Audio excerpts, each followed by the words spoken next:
What's up, everybody? Welcome to today's video. We're going to be taking a look at the Infiniti G35. I don't know about you, but this body style G35 right here was extremely popular when it was out. And you know, hey, people even like myself still really love the Infiniti G35s even today. I know there's a huge following behind the sedans and the coupes.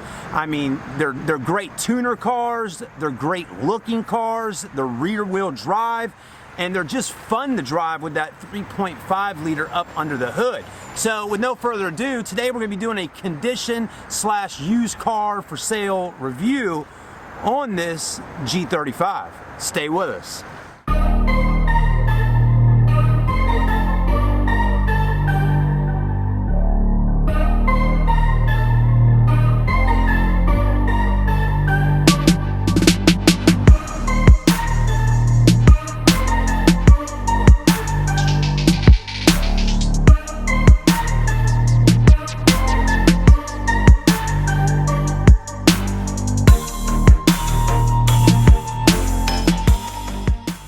Alright, everybody, so let's go ahead and get started. This is your 2005 Infiniti G35, black in color.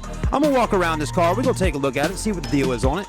I know there's probably some of y'all that are watching the video right now that have been car shopping on the Facebook Marketplace with me, and you may be interested in buying this car. So that's one reason why I've made the video, is so you could actually see the vehicle before actually coming here to the lot. I think that's very important for y'all to be able to see the cars and not waste your time and drive all the way out here to Ravenel and then get here and the car be something that you didn't expect. So anyways, the front end of the car looks great, nice and shiny on the paint, but it does need a paint job at some point here in the near future. The clear coat, you'll notice on the hood when we get closer, is starting to, it pretty much already has started to oxidize, and the clear coat's just fading away.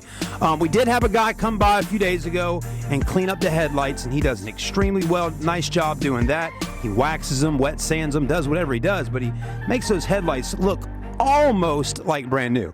Not brand new, but almost close enough. So that's not bad. I like the shade of kind of bronze going through here. Gives it a nice kind of gunmetal look. But as you can see, the clear coat on the hood is definitely just, you know, it's had better days. We live in the South, and black is definitely a hard color to keep perfect. But hey, I'll tell you one thing, folks. For a 2005 that's over 10, 15, 17, 18 years old, we're doing pretty good. You can see all these little rock chips on here. Now, you might think to yourself, oh, that's not good, man. Rock chips, you know, tiny little pebble rock chips all over the front. Well, I've learned, because I'm doing a lot of research on used cars, that those little rock chips are usually from the interstate driving, which is a good thing. That means the car possibly has done a lot more highway miles than city miles, okay? So that's one thing we're going to look at today while reviewing this car to see the condition of it. The rims look pretty good, though. I don't see any heavy curve marks on them. The brake rotors look pretty good shape, okay? A little bit of surface rust on them, but that's completely normal. The passenger mirror has definitely been broke right there, but still in working, you know, it's still there, right? $29.95 is the price, just under $3 grand. Not too bad, right? The roof, you got a sunroof up here. Paint's obviously fading up there as well. Looks like the car's got a bad case of sunburn, right? Okay, you got tinted windows. Not bad. The passenger, though, body of the car, the paint's nice and shiny. It does have a scratch right there. And another scratch right there. You got the chrome handles and the chrome going around that. And then the trunk, obviously, is doing the same thing. So all the top surfaces are fading out pretty well. All right, everybody, here's the interior of this 05 G35, and let me tell you something, folks. I'm not going to sugarcoat it at all today. I'm going to be pretty upfront and raw with you on this video, you know, when it comes to this interior. Now, this is leather. This is real leather inside of here. You know, Infiniti didn't put no leatherette or no pleather in their cars. We do got a little bit of the leather kind of coming out of the seam right there, which you can see, okay? Which may be a simple fix, may not be a simple fix, but the more you drive and own it, the more that's going to peel out all the way around. It does have power windows and does have wood trim in here. I don't know if it's real wood or not, but it sure does look pretty real to me. But here's where things get kind of jiggy, right? Your seats are also leather. You got your sunroof up top, but the seats inside, they are getting bad when you get right there. It looks like Freddy Krueger got in here and sliced and diced with his hand, or maybe the Wolverine. I mean, if that don't look like a Wolverine type claw mark, I don't know what to tell you is. But you got your power seats that still seem to work right there. And it definitely has a smell in here as if the car detailer guy really got in here and scrubbed and dubbed and really got it as clean as he could. Okay, as you can see with those floors there. They definitely look a lot dirtier on camera than they do with the human eye, but there's a lot of discolorations going on, so you want to put your floor mats there. You have you got a cover over the steering wheel, which probably needs to just stay right where it is. I'm going to go ahead and try sitting on this seat. Hopefully I don't fall through and hit the bottom of the floor, but the dash inside of an Infiniti G35 was definitely a different type setup. You know, I'm pretty sure if I can remember, because I remember on some of the other Infinitis or Nissans back in the day, this section here kind of all moved on its own. Yeah, it's power. Check this out. Look at that. Pretty fancy, to be honest with you. So that entire part moves like a neck on a person or a neck on a dog.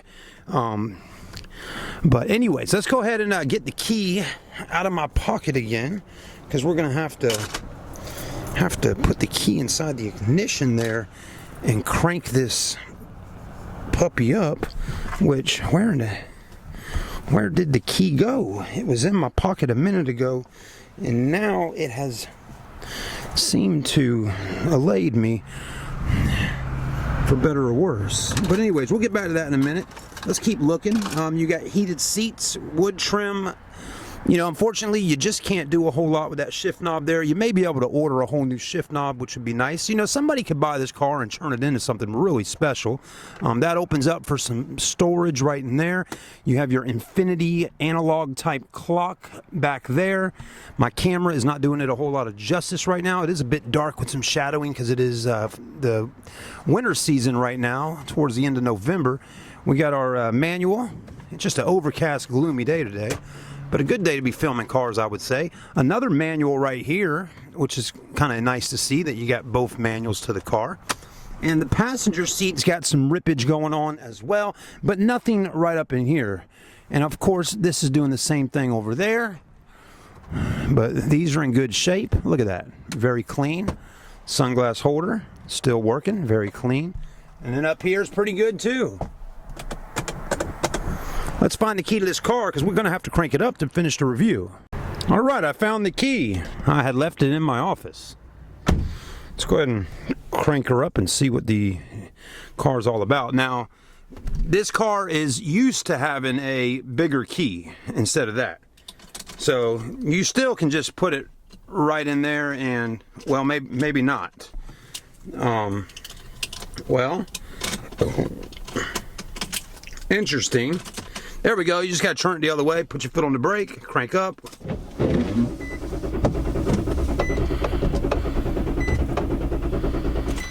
So this will be the second car in a row today that is not wanting to crank up. It got power, but not wanting to crank. Very, very interesting. The Nissan Xterra that I was outside reviewing before this one did that. And now this one is doing it. Now, that's weird. It really is. It really is. Let's try again. Okay. You know, the more, you know, and I know at the beginning of the video I was talking about people that like Nissans and people love them. I get it. Maybe you do. But every damn Nissan, and don't tell anybody else I'm saying this right now, but every damn Nissan that we get on this car lot seems to have problems. I'm just saying. I mean, you bring in a new Nissan, oh, not too many problems. But you get a Nissan that's 10 years old sitting out here, they all have problems. And I'll be doggone it if this one doesn't too. Let's try again. Maybe I'm doing something wrong. Foot on the brake, churn. Got it. Yeah.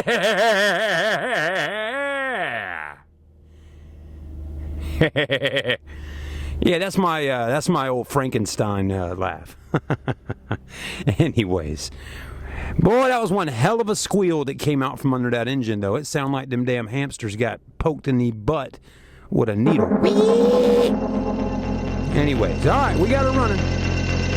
Now for the real test. Stay with us. So the mileage on the car, you may be wondering, is right here.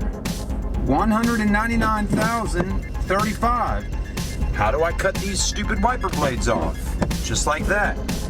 This is your lights, right here. Fog lights, right there.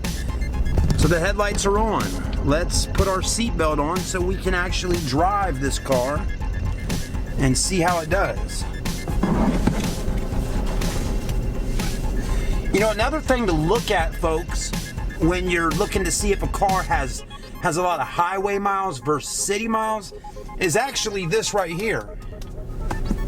Basically, you want to look at the seatbelt and see if it's all torn up or frayed and tore up. And honestly, this seatbelt's in pretty good shape. I'm gonna show you a little close-up shot here in a second of what I'm talking about. The wear points on a seatbelt are right here and right down here on your tummy. So those are the spots you want to look at and see if they're all torn up. Also a spot where it's running through that line right there. But I mean, look at that seatbelt. That thing is actually pretty clean and pretty good shape. I mean, the wear on the back side of it right there, but it's not all frayed up on the edges at all. So what does that tell you? That tells you that someone that was driving this car would probably be on a long ride on the interstate going to work every day. Someone that's in the city getting in and out of the car all the time is probably going to be wearing the seatbelt out a lot more. Another thing to look at is the pedals down on the floor to see if the wear is a lot down there on the brake pedal. If your brake pedal is all worn out and beat up and chewed up and the metal showing, boy, you got a car that's been on the city way too much, and that transmission and braking system has taken a toll, okay? This car does have 199,000 miles, 200,000, and that's why I mentioned those things. You know, a car with 200,000 miles can do pretty good if it's highway miles on the interstates, right? But a city mile car with that much, the transmission is gonna be struggling.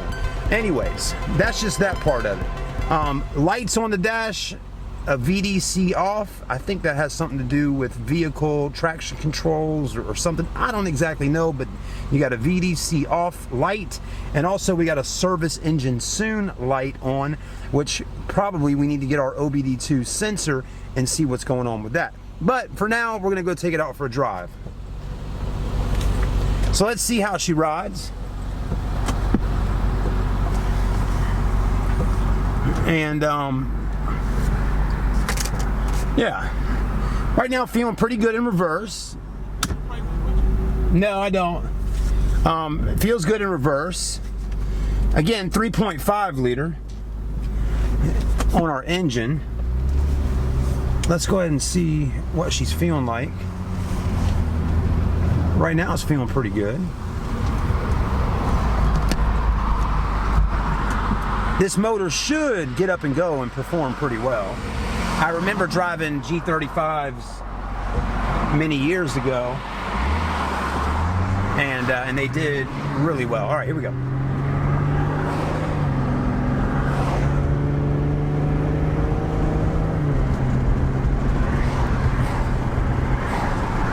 So the gears are shifting through nicely. The engine is purring like it should. Exhaust sounds good. I mean, of course, there was a squeak when we first cranked it up. Might have been the, I don't know what belt it is, but it was a belt. Maybe the power steering, who knows. Let's give it a little power, a little thrust.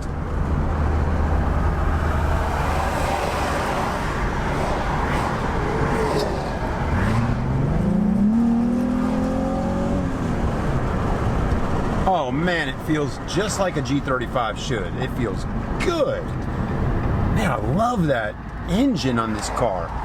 You know, I mean, even though Nissans do seem to have a lot of issues on them when they get older, man, if their engines are performing right, they are fun to drive. And it's rear-wheel drive, and it's just got a lot of power, man.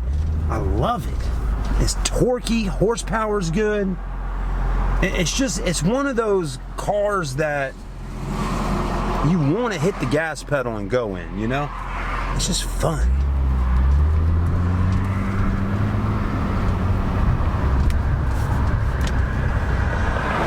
give it a little run for the money here on the way out.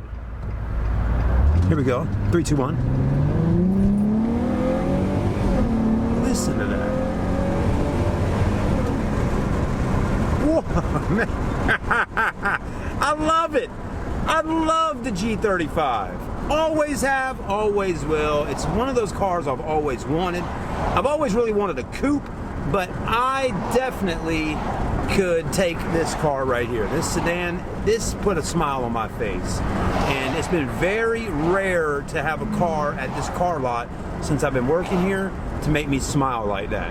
Oh man, I really do like it. I really do. I mean, if it makes me feel good, it's gotta make you feel good.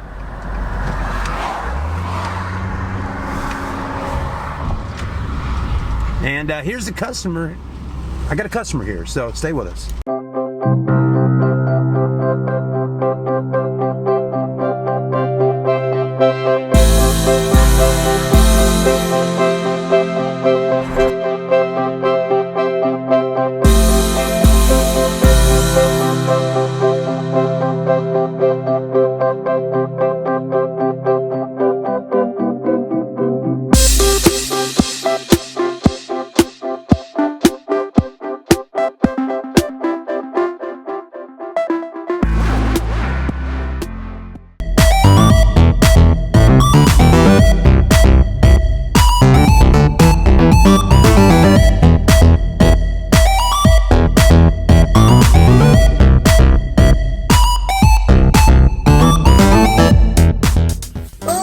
This week I made a video and oh boy, yeah, I think everybody's seen